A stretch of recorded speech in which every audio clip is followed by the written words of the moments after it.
Bienvenidos a la parte 2.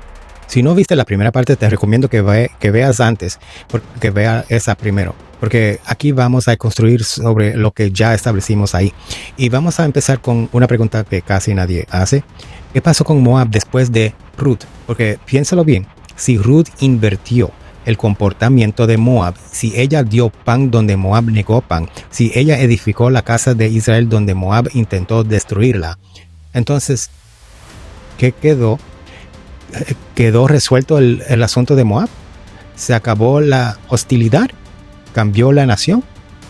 Vamos a seguir el rastro dentro del Tanakh sin salir del contexto. Y empecemos cerca en el tiempo. En el mismo periodo de los jueces, Shoftim, jueces, capítulo 3, versículos 12 al 30. Eglón, Melech o Moab, Melech o Moab. Eglón, rey de Moab. Este rey oprime a Israel durante 18 años y Hashem levanta a Ehud para librarlos. O sea, en la misma época de Ruth, más o menos, Moab está oprimiendo a Israel. La hostilidad nacional sigue viva y activa. Ahora, vamos más adelante al rey David. Y aquí hay un detalle que casi nadie conecta y que es hermoso. Shmuel Aleph, capítulo 22, primera de Samuel, capítulo 22, 3 y 4. David está huyendo de Shaul, está en peligro y tiene un problema serio. Sus padres ancianos están expuestos. ¿Y qué hace? Va a Mitzpe de Moab y le dice el rey de Moab, Yitze na avi veimi itzkem, que salgan por favor mi padre y mi madre y estén con ustedes hasta que yo sepa qué hará Hashem, que hará Elohim conmigo. Y el texto dice que se quedaron con el rey de Moab todo el tiempo que David estuvo en la fortaleza. Ahora, detente ahí. Lee los textos por ti mismo. David, el rey de Israel, le confía sus padres al rey de Moab. ¿Por qué a Moab? El texto no lo explica, pero lo razonable, lo que el contexto nos deja ver es el parentesco. David era bisnieto de Ruth. Ruth era moabita. David tiene sangre moabita. Y cuando necesita un lugar seguro para sus padres, va a la tierra de sus bisabuela. O sea, generaciones después, el lazo de Ruth seguía sosteniendo peso. Mira lo que está pasando aquí. Moab negó pan y agua a Israel en el camino. Devarim 23, versículo 5. Ese fue el crimen. Y ahora, por el puente que tendió una sola mujer moabita, el rey de Moab le da refugio a la familia del bisnieto de esa mujer, donde la nación negó hospitalidad. El vínculo de un individuo abrió una puerta. Pero aquí está lo importante. Eso no significa que Moab se convirtió. Sigue leyendo. Segunda de Samuel, capítulo 8, versículo 2. El mismo David, ya como rey, derrota a Moab militarmente y los somete como vasallos tributarios. El mismo hombre que le confió a sus padres a Moab, después se enfrenta a Moab como potencia hostil. ¿Contradicción? No. Es la distinción que venimos haciendo todo el video. El vínculo personal, familiar, individual es una cosa. La nación como entidad política hostil es otra. David honró lo primero y enfrentó lo segundo. Y esto sigue. Vamos a los reyes. Malachim la primera de Reyes, capítulo 11. Salomón, el rey más sabio, toma mujeres extranjeras, entre ellas moabitas, y construye un alto a Kemosh. El texto lo llama Shikutz Moab, la abominación de Moab. O sea, siglos después de Ruth, Moab sigue siendo fuente de idolatría en Israel, al punto de desviar al rey más sabio. Ahora vamos a los profetas, y aquí el testimonio es abrumador. Isaías 15 y 16, un oráculo largo sobre Moab. Jeremías capítulo 48, un capítulo entero contra Moab. Y fíjate en la razón que da. Versículo 29. Gaón, Moab, el orgullo de Moab. El versículo 42, porque se engrandeció contra Hashem. Ezequiel 25, capítulo 25, versículo 8 al 11. Juicio contra Moab por despreciar a la casa de Judá. Amos capítulo 2, versículo 1 al 3. Juicio contra Moab por un crimen específico. Ahora, Zephaniah capítulo 2, 8 y 9. Y escucha la razón, porque enfrentaron y se engrandecieron contra el pueblo. Ahora, ¿ves el patrón? Siglos después de Ruth, Moab como nación sigue haciendo exactamente lo que Devarim 23 describía. Sigue siendo hostil, sigue siendo soberbia, sigue engrandeciéndose contra Israel. Y esto confirma algo enorme. Confirma que la exclusión de Devarim 23 era comportamiento nacional, porque ese comportamiento continuó, la nación no cambió. Si la exclusión hubiera sido por genética y Ruth hubiera arreglado genética, la genética moabita, entonces el problema se habría resuelto con ella. Pero no se resolvió porque nunca fue genética, fue de conducta, y la conducta de la nación siguió igual. Ruth no cambió a Moab, Ruth cambió su propio camino. El tikkun de Ruth fue individual. Moab como nación nunca hizo teshuvah. Y ahora te voy a mostrar algo que cierra esta capa de una manera que no esperas. Porque después de todo ese juicio, después de un capítulo entero de condenación de Jeremías, capítulo 48, termina así, versículo 47, nota lo que se dice. Dice, pero haré volver a los cautivos de Moab en los últimos días, dice Hashem. Léelo otra vez. Hasta Moab, la nación hostil, la que negó pan, la que alquiló a Bilam, la que oprimió con Eglón, la que sedujo con Kemosh, la que se engrandeció contra Hashem. Hasta esa nación recibe una promesa de restauración al final de los días. Y no es un caso aislado. Lo mismo aparece para Amón en Jeremías 49, versículo 6, y para Elam en Jeremías 49, 39. Hashem juzga, pero Hashem no cierra la puerta para siempre. Ahora, piensa en lo que esto significa para nuestro tema. Si al final de los días hay retorno hasta para Moab como nación, si Hashem deja abierta una puerta incluso para la nación que hizo todo lo que hizo, ¿qué puerta le queda cerrada al moabita individual que se vuelve hoy, al que se aferra ahora como Ruth? La respuesta, ninguna. Y aquí está el principio que atraviesa todo el Tanakh y que quiero que te lleves de esta capa. El Tanakh distingue consistentemente entre dos cosas: la nación, que es juzgada por su conducta colectiva, y el individuo, que siempre tiene puerta. Moab como nación fue juzgada, y con razón, por siglos, porque siguió comportándose igual. Ruth como individual entró y fue honrada y fundó la línea del rey. La misma sangre, el mismo origen, destinos opuestos, porque el origen nunca fue lo que determinaba. ¿De dónde lo dice el texto? El texto dice Eglón oprimió. El texto dice Kemosh sedujo. El texto dice los profetas juzgaron a Moab por orgullo y hostilidad, siglos después de Ruth. Y el mismo texto dice que David le confió sus padres al rey Moab. Y el mismo texto dice que Hashem hará volver a los cautivos de Moab en los últimos días. Nación y persona, dos cosas distintas. El texto nunca las confunde. En la próxima capa vamos a examinar una enseñanza muy común sobre el libro de Ruth, la enseñanza de que el marido de Ruth murió como castigo, y la vamos a probar con una sola pregunta, y vas a ver cómo se desarma sin que yo tenga que decir nada más. Hay una enseñanza muy difundida sobre el principio del libro de Ruth. Dice así que Elimelech huyó de la hambruna por avaricia, por no querer compartir sus riquezas, que Hashem lo castigó, y que sus hijos Mahlón y Kilion murieron como por castigo por haberse casado con mujeres moabitas. Esa es una enseñanza que suena severa, suena moral, suena a lección. Vamos a probarlo con el texto. Primero, lo básico. ¿Qué dice el texto sobre por qué salieron? El texto.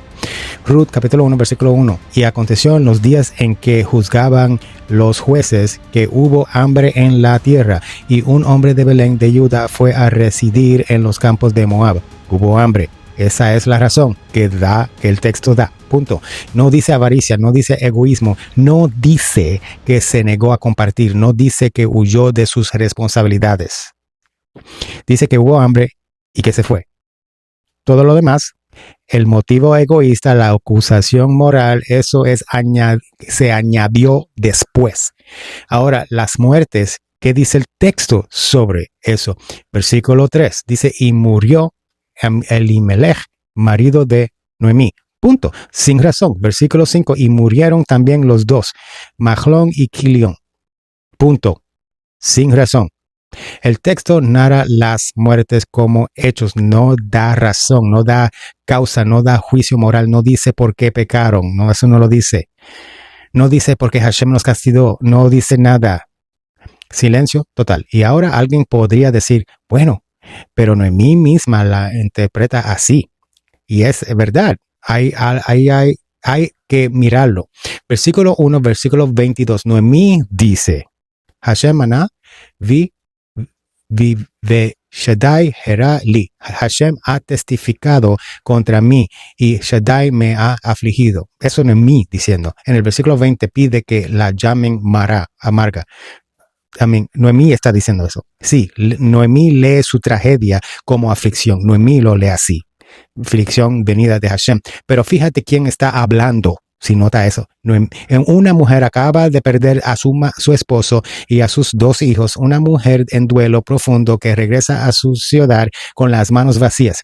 Eso es el sentir de un personaje, no es la voz del narrador, no es la voz de Hashem. El texto nos deja escuchar el dolor de Noemí, pero el texto nunca confirma que las muertes fueron castigo.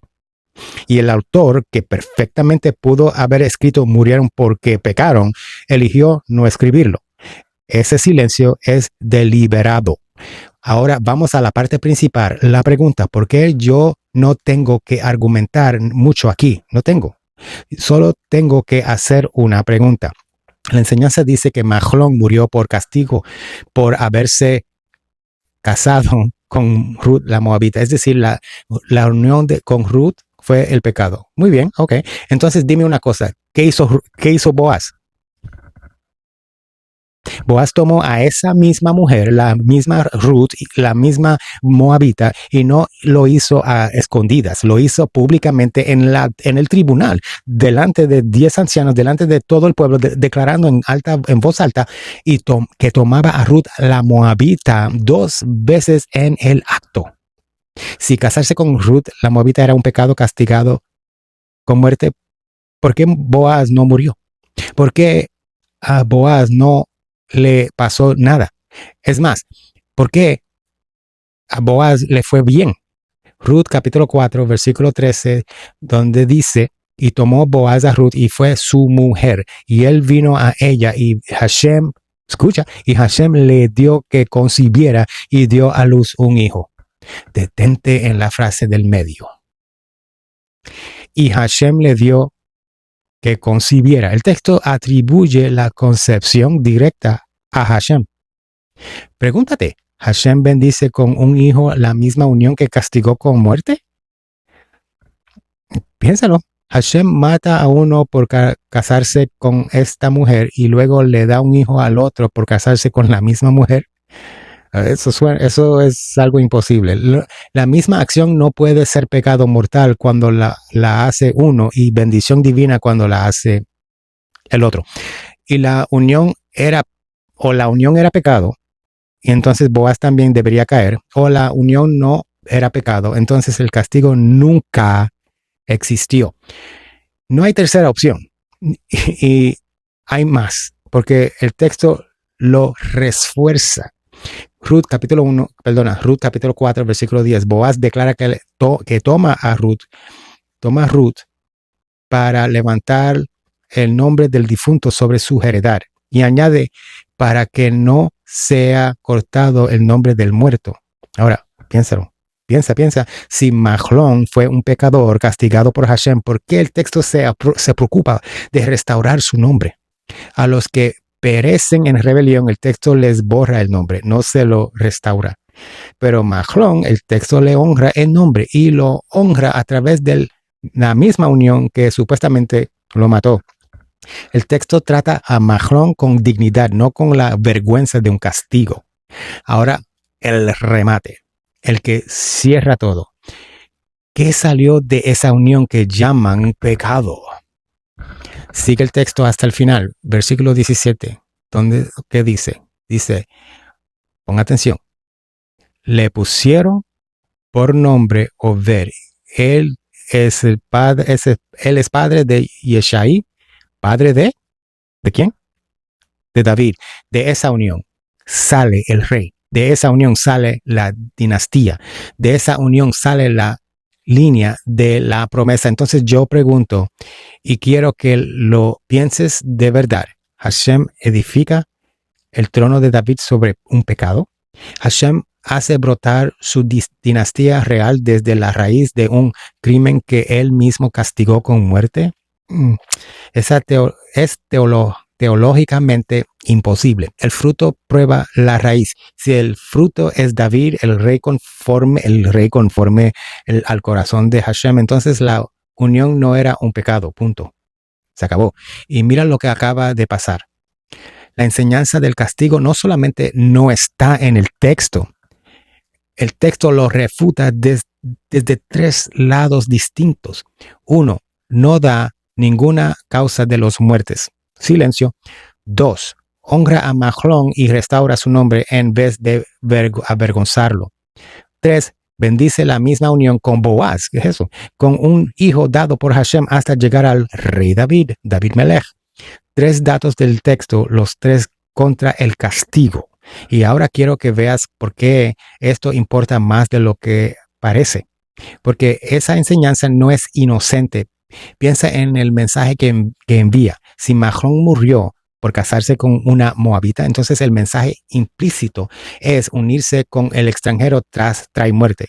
Unirse con el de afuera es peligroso. Cuidado con el girl. Es el mensaje indirecto que o se lo dicen o lo están diciendo indirectamente. Y eso es exactamente lo contrario de lo que el libro enseña.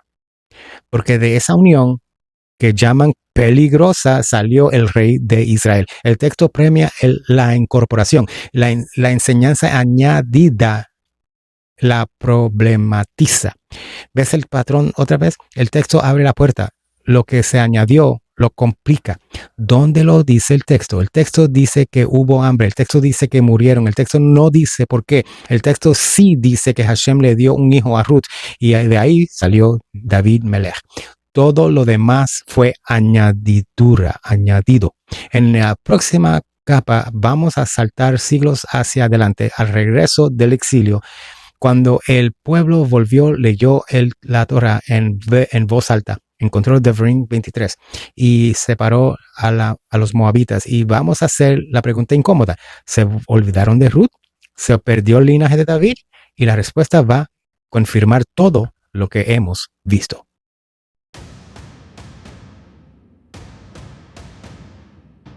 Vamos a saltar siglos hacia adelante. Ya no estamos en la época de los jueces. Ya pasó David, ya pasó Shlomo, ya se dividió el reino, ya vino el exilio. Y ahora el pueblo está regresando. Es el tiempo de Ezra y Nehemías. Y ocurrió una escena que tienes que conocer porque parece contradecir todo lo que hemos visto. Nehemías, capítulo 13, versículo 1 al 3. En aquel día se leyó en el libro de Moisés, o sea, se refiriendo a la Torah, a oídos del pueblo, y fue hallado escrito en él que el amonita y el moabita no entren jamás en la asamblea de Hashem, de Elohim, perdona. Y el versículo 3 dice que al oír la ley, separaron de Israel a toda mezcla de extranjeros. En Ezra, capítulo 9 y 10, ocurre algo parecido. Ezra descubre que el pueblo, incluidos sacerdotes y levitas, se habían casado con mujeres extranjeras y se promueve una separación. Entonces detén conmigo, porque aquí hay una tensión real que hay que enfrentar de frente. Israel regresa del exilio, lee Devarim 23 en voz alta y separa a los moabitas, y sin embargo su rey más grande, el ancestro de la promesa, descendía de una moabita. ¿Cómo se explica esto? Y aquí hay una respuesta tentadora, que suena lógica y que yo mismo consideré. La respuesta sería esta: se les olvidó, perdieron el conocimiento durante el exilio. Ya no sabían la historia de Ruth, ya no conocían el linaje. Suena razonable, ¿verdad? Pero cuando vamos al texto, esa respuesta no sobrevive. Y te voy a mostrar por qué. Porque esto es importante para nuestro método. En ese mismo periodo post-exilio se escribe Devrij HaYamim, el libro de Crónicas. Y en Crónicas, primera de Crónicas, capítulo 2, 11 al 15, está la genealogía completa. Boaz engendró a Obed a Yeshai y Yeshai a David. El linaje estaba documentado, no se perdió, estaba escrito justo en esa época. Entonces no se les olvidó, ellos sabían. Y aquí tengo que hacer una pausa porque esto vale más que el dato. Esa era la explicación que a mí me parecía lógica al principio. Y cuando fui al texto a verificarla, el texto la corrigió. Eso es lo que hacemos aquí. No defendemos nuestras ideas, las sometemos al texto. Y cuando el texto dice otra cosa, ganamos, porque la respuesta correcta siempre resulta ser más fuerte que la que nos habíamos imaginado. Y en este caso, la respuesta correcta es mucha más fuerte. Entonces, si sabían que de Ruth, que estaba pasando en tiempos de Nehemías, sigue leyendo el mismo capítulo, Nehemías 13, 23 al 27. Nehemías describe la situación concreta que estaba enfrentando. Y fíjate en el detalle que da. Dice que había judíos que habían tomado mujeres de Ashdod, de Amón y Moab, y que la mitad de sus hijos hablaban la lengua de Ashdodit, y no sabían hablar la lengua de Judá. Léelo otra vez, porque ese detalle lo dice todo. Los hijos no hablaban hebreo. Eso no describe a mujeres extranjeras que se estaban integrando al pacto. Eso describe familias donde la cultura extranjera estaba absorbiendo a Israel, no al revés. Los hijos se estaban perdiendo. O sea, en el sentido de lo que estaban practicando. Y sigue Nehemías, versículo 26, trae un ejemplo y es el ejemplo perfecto. Dice, no pecó por esto Shlomo, rey de Israel. Las mujeres extranjeras lo hicieron pecar. O sea, Nehemías está señalando exactamente el peligro de que ya había ocurrido antes. Las mujeres extranjeras que mantuvieron su idolatría desviaron al rey más sabio. Ese es el problema que Nehemías enfrenta en aquel tiempo. Y ahora compara con cuidado.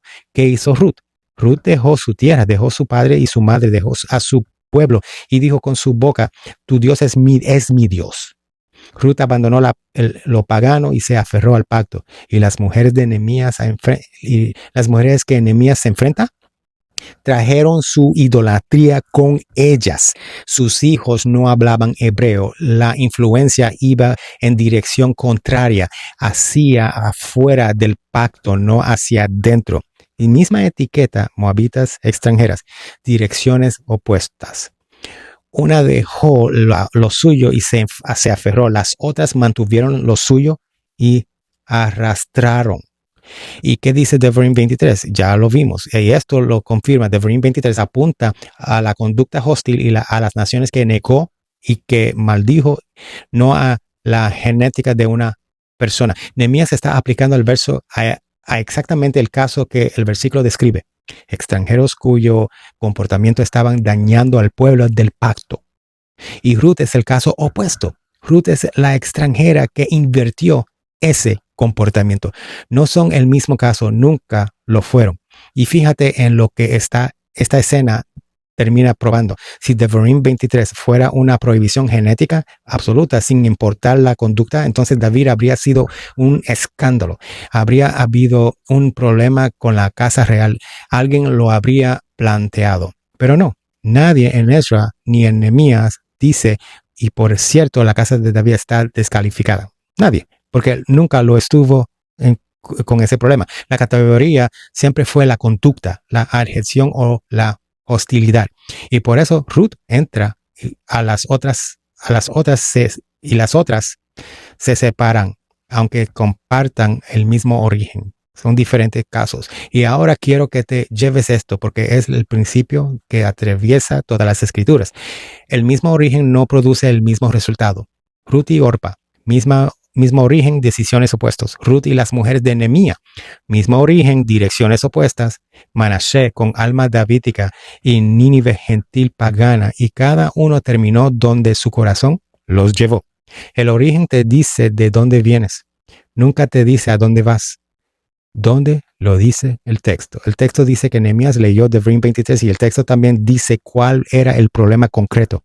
Hijos que no hablaban hebreo, la advertencia de Shlomo, mujeres que traían su idolatría. Y el mismo periodo documenta en Crónicas el linaje que va Ruth de Ruth hasta David sin ningún problema. Los dos casos en la misma época sin contradicción, porque nunca fueron el mismo caso. En la próxima capa vamos a ir al principio que sostiene todo esto. Vamos a ver por qué en el Tanakh nadie carga la culpa de otro, ni hereda el mérito de otro. Y te voy a traer un caso que casi nadie conoce, escondido en 4 palabras del libro de Bamidbar, donde los hijos de un rebelde terminaron cantando en el templo del que su padre fue tragado por rebelarse.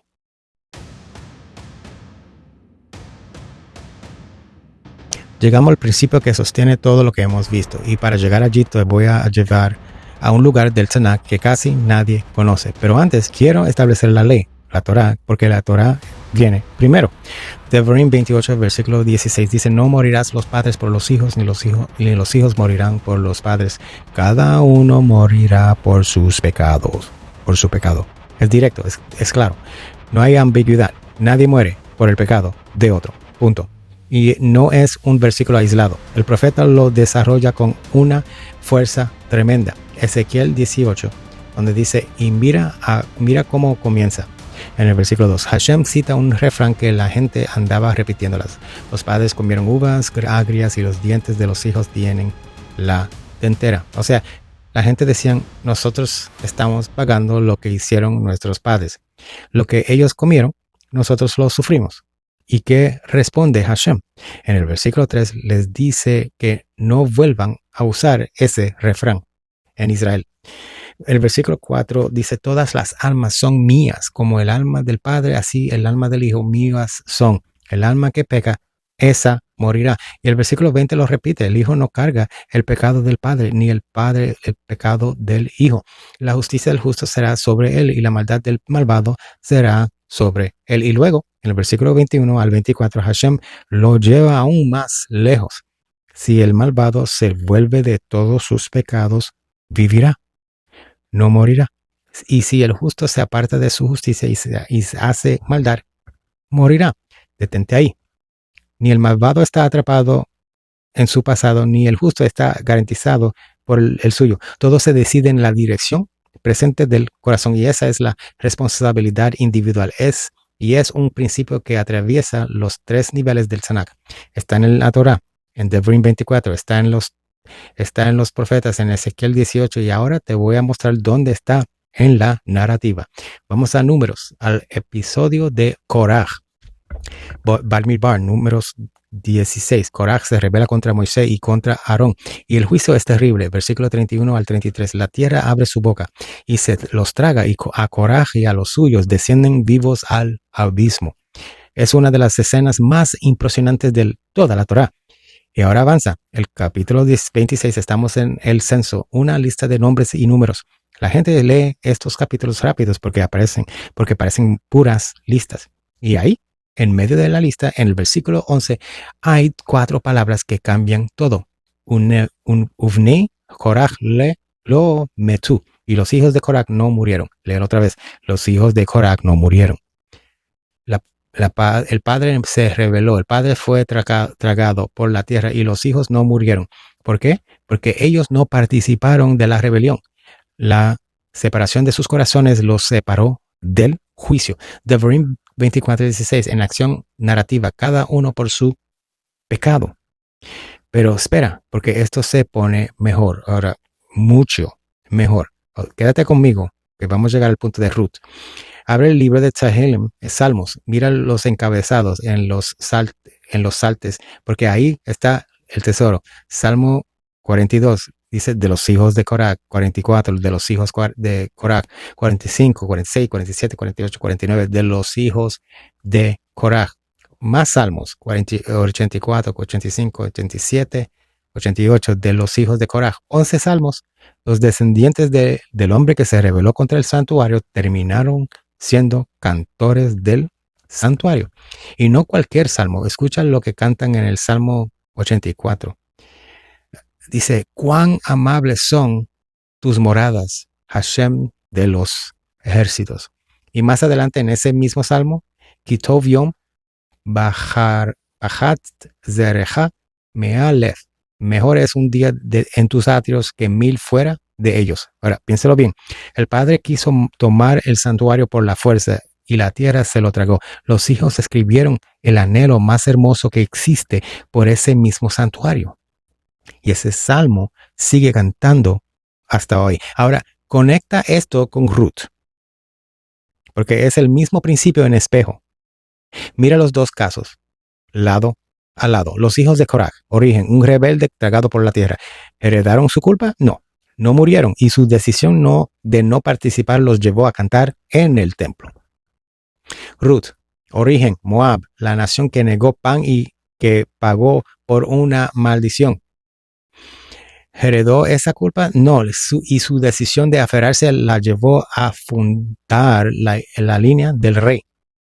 Los dos casos dicen exactamente lo mismo. El origen te identifica de dónde vienes, no determina a dónde vas. Ahora quiero que veas lo que este principio destruye, porque destruye dos cosas a la vez, desde direcciones opuestas. Primero, destruye la idea de la culpa heredada. Nadie nace condenado por lo que hizo otro, no ni por lo que hizo su padre, ni por lo que hizo su nación, ni por lo que hizo el primer hombre. Ezequiel 18 lo cierra. El alma que peca, esa morirá, no la de al lado, no del hijo, ni lo del descendiente. El segundo, destruye la idea del mérito o la esencia heredada. Nadie nace garantizado por lo que fue otro, ni por el linaje, ni por una chispa, ni por un alma que ya perteneció. Manasés tenía linaje de davídico y adoró a Baal dentro del templo. El linaje no lo salvó. Los hijos de Coraj tenían linaje de rebelde y cantaron en el templo. El linaje no los condenó. ¿Ves lo que pasa? Las dos ideas, la culpa heredada y la esencia heredada, tienen la misma falla. Las dos ponen algo anterior a la persona en el lugar donde debería estar la decisión de la persona, Uno te dice, naciste marcado para abajo. La otra dice, naciste marcado para arriba. Las dos le quitan el peso a lo único que el Tanaj dice que cuenta, que haces tú ahora con tu propio corazón.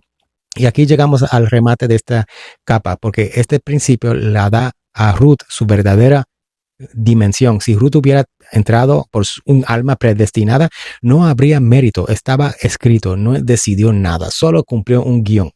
Pero el texto le puso todo en contra, le puso el origen de la nación excluida, le puso el permiso de irse 3 veces, le puso una razón lógica para regresar, le puso a Orpa al lado, mostrándole que irse era lo sensato, y aún así ella se aferró. Eso es mérito real, eso es decisión real. El alma preexistente le roba a Ruth lo único verdaderamente suyo, que fue haber escogido. ¿Dónde lo dice el texto? El texto dice cada uno por su propio pecado. Devarim 24:16. El texto dice el alma que peca, esa morirá. Ezequiel 18. El texto dice en 4 palabras, los hijos de Coraj no murieron. Y luego 11 veces en Tehillim, esos mismos hijos aparecen cantando. Ni la culpa ni el mérito se heredan. En el próximo capítulo, capa, vamos a cambiar de tema y vamos a hablar del mérito, porque después de todo lo que hemos visto, la pregunta que queda es esta: ¿cómo se lee para no caer en esto? ¿Cómo se distingue lo que el texto dice de lo que se le añadió? Y te voy a dar exactamente el método que usé para preparar todo este estudio, para que puedas usarlo tú, sin depender de mí ni de nadie.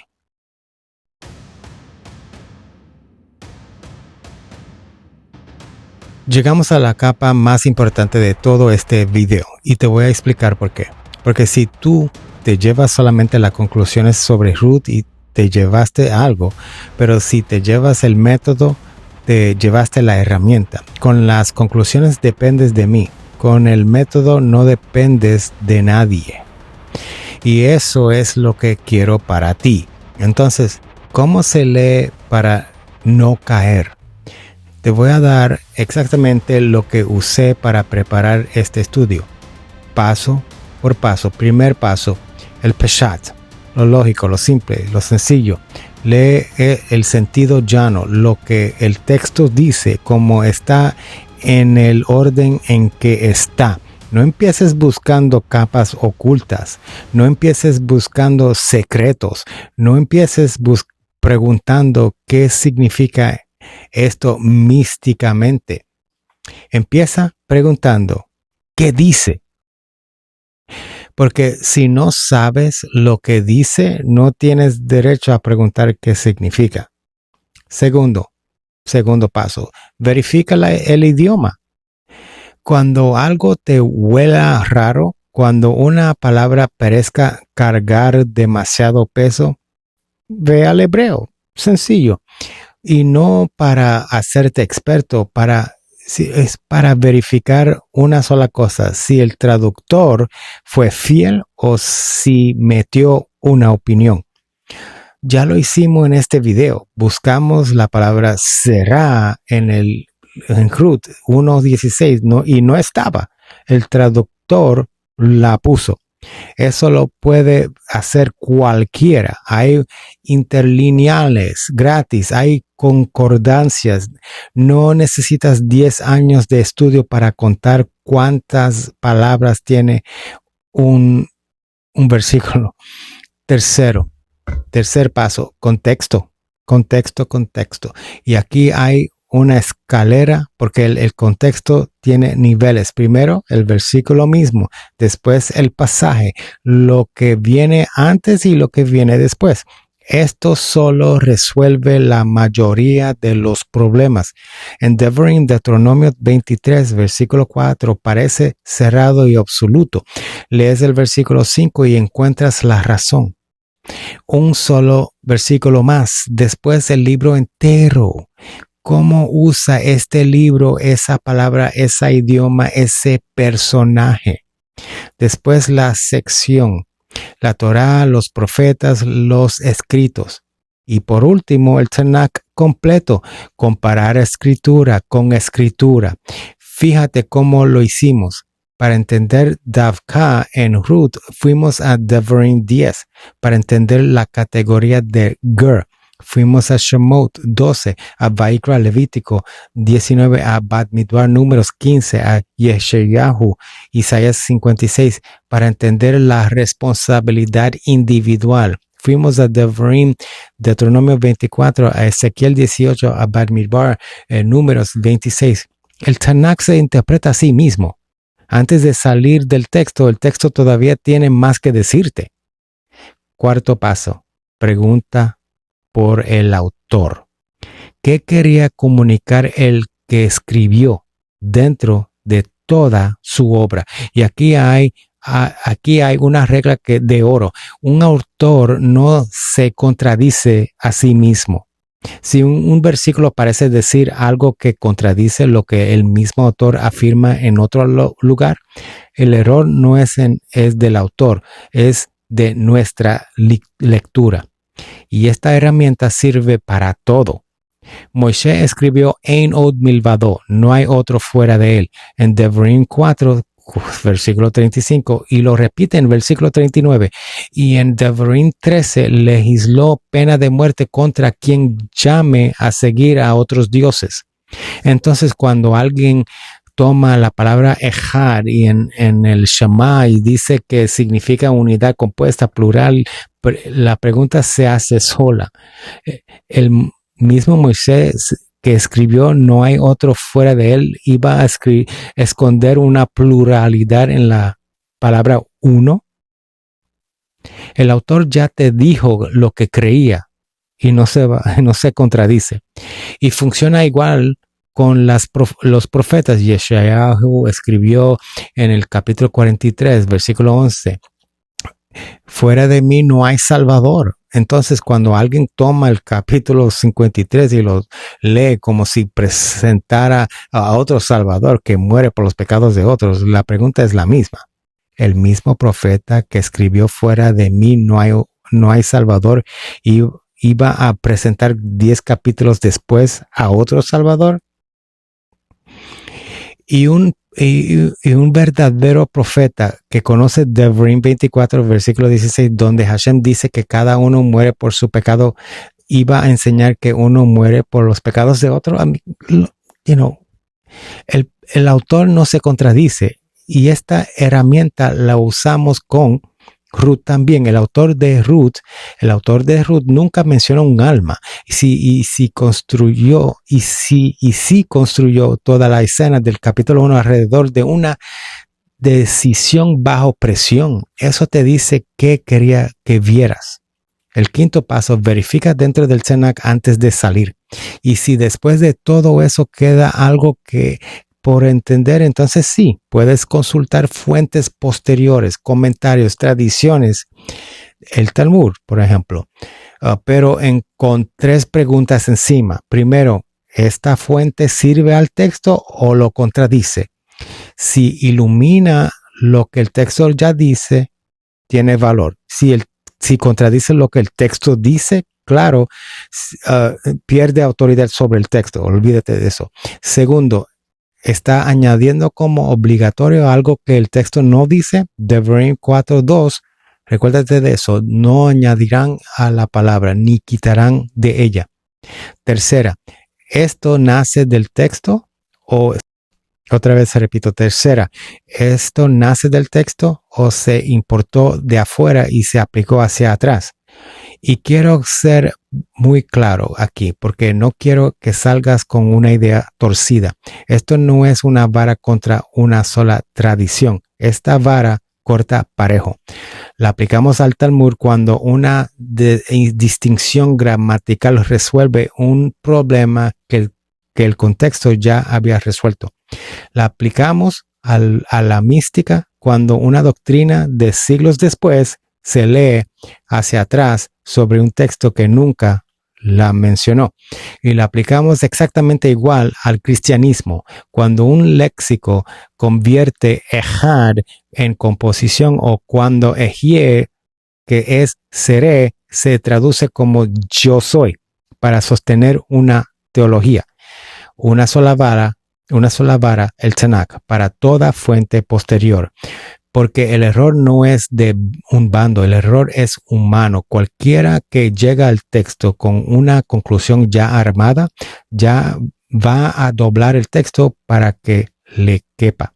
Y ahora, 2 cosas más y son las que sostienen todo lo anterior. La primera es transparencia.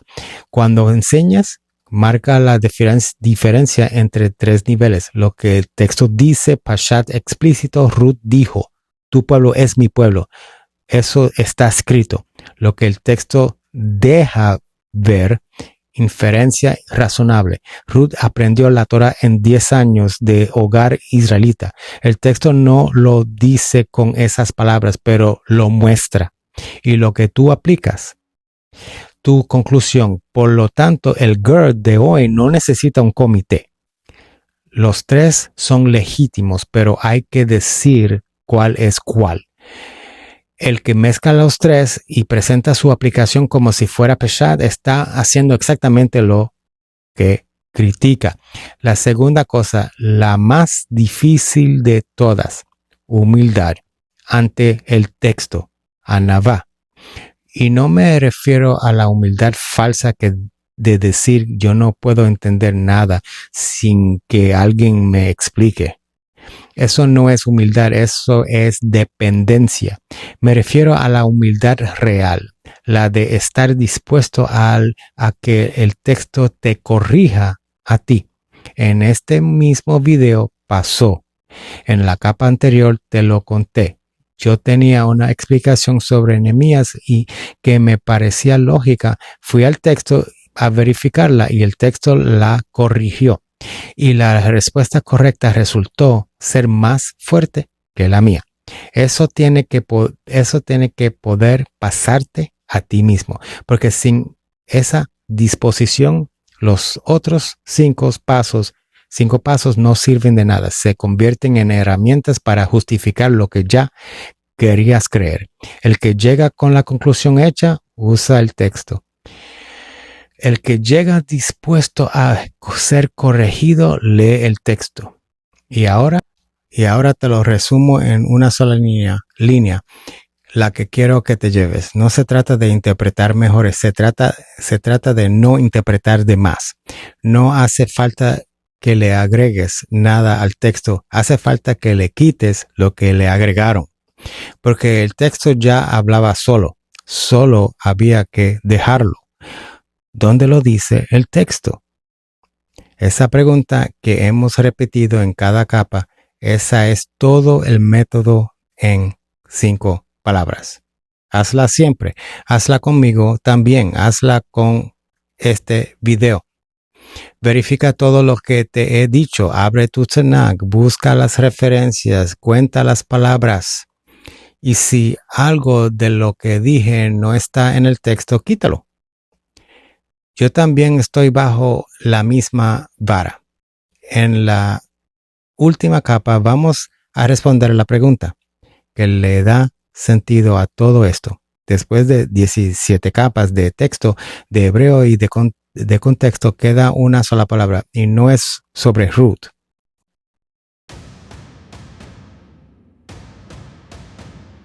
Llegamos al final y quiero hacer algo distinto en esta última capa. Ya no vamos a discutir doctrinas, ya no vamos a comparar lecturas, todo eso quedó atrás y lo puedes verificar cuando quieras.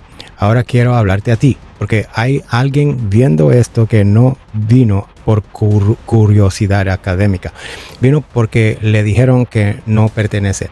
Tal vez te dijeron que tú no tienes lo que Ruth tenía, que ella era especial, que su alma ya era de allá, que tú en cambio eres otra cosa. Tal vez te dijeron lo contrario, que sí, que puedes acercarte, pero que hay un proceso, que hay un comité, que hay años, que hay que esperar, que primero hay que ver. Tal vez te dijeron que tienes tu propio carril, que cumplas lo tuyo y estás bien así, que no te acerques más de la cuenta, que ese lugar no es para ti.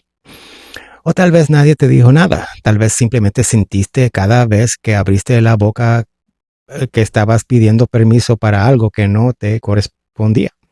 Si eso te pasó, quiero que escuches esta última parte con atención, porque el texto tiene algo que decirte. Vamos a volver a la escena del camino, una última vez. Ruth estaba parada ahí y mira todo lo que tenía en contra. Su origen era la nación mencionada por nombre en Devarim 23.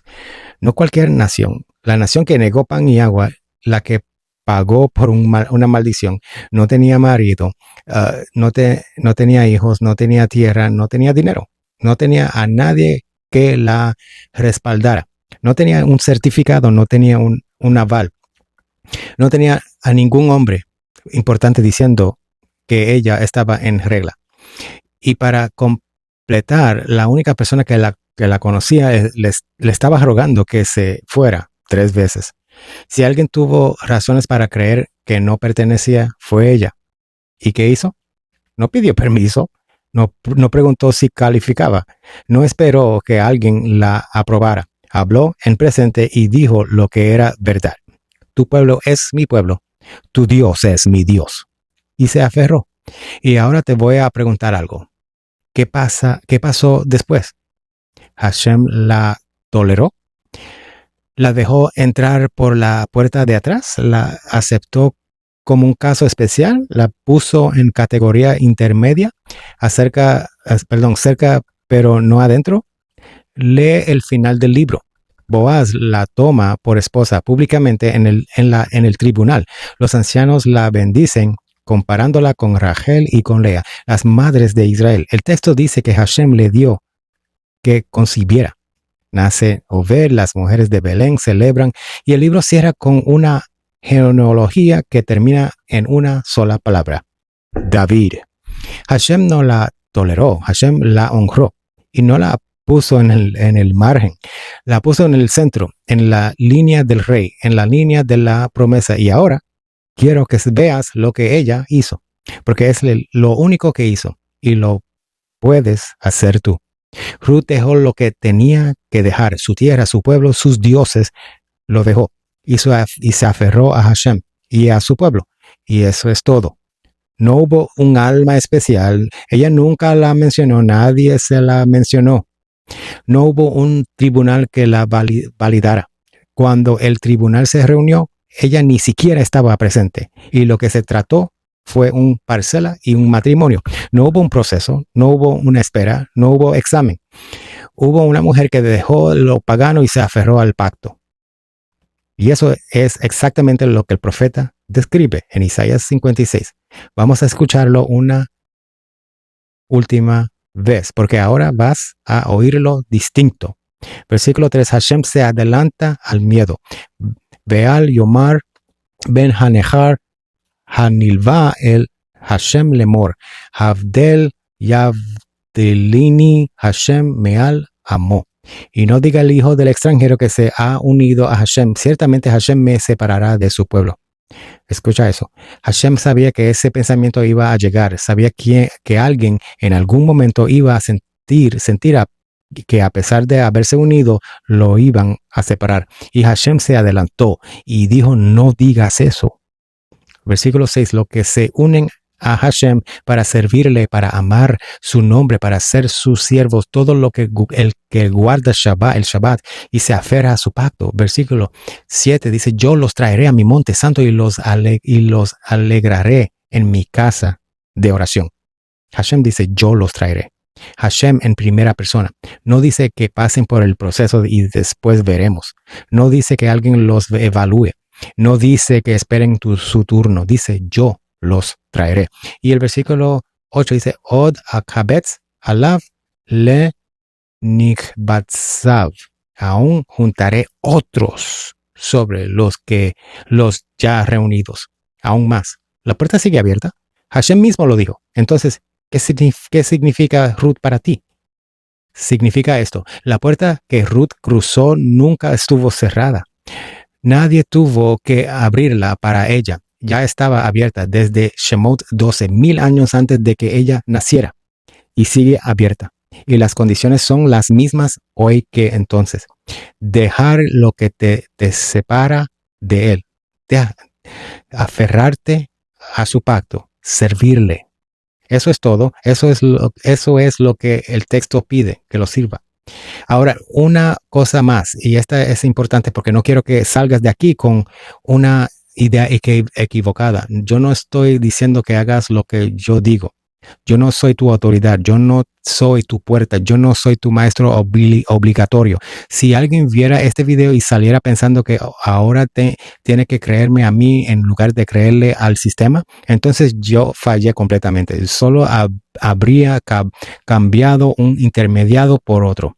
No, verifica todo lo que dije, todo. Abre tu Tanakh, busca cada referencia que mencioné, cuenta las palabras de Ruth 1.16, lee Devarim 23, el completo, el 4 y el 5. Lee la escena de la puerta y fíjate quién está y quién no está. Y lee Isaías 56 entero. Y si algo que dije no está ahí, quítalo. Sin miedo. Yo también estoy bajo la misma vara. Porque al final esto no se trata de mí, ni un sistema, ni una tradición, ni un debate. Se trata de una sola cosa. En Od Milvado no hay nadie, no hay otro fuera de él. Devarim 4:35. Ningún hombre, ningún sistema, ninguna autoridad humana posterior se interpone entre el que se aferra sinceramente y a Hashem. Y Ruth lo demostró hace 3000 años. Una mujer sin nombre, sin respaldo, sin certificado del pueblo equivocado en el momento equivocado. Se aferró y Hashem la puso en la línea del rey. Esa es la historia. No hizo falta un alma especial. No hizo falta un comité. No hizo falta, hizo falta lo que ella hizo. Unirse, aferrarse, entrar. Y si esa puerta se abrió para una moabita en el camino sin nada a su favor, ¿quién la va a cerrar para ti? La Torah habla sola. Tú la lees, tú sacas la conclusión. Yo solo te abro los ojos al contexto. Shalom, te di mi palabra.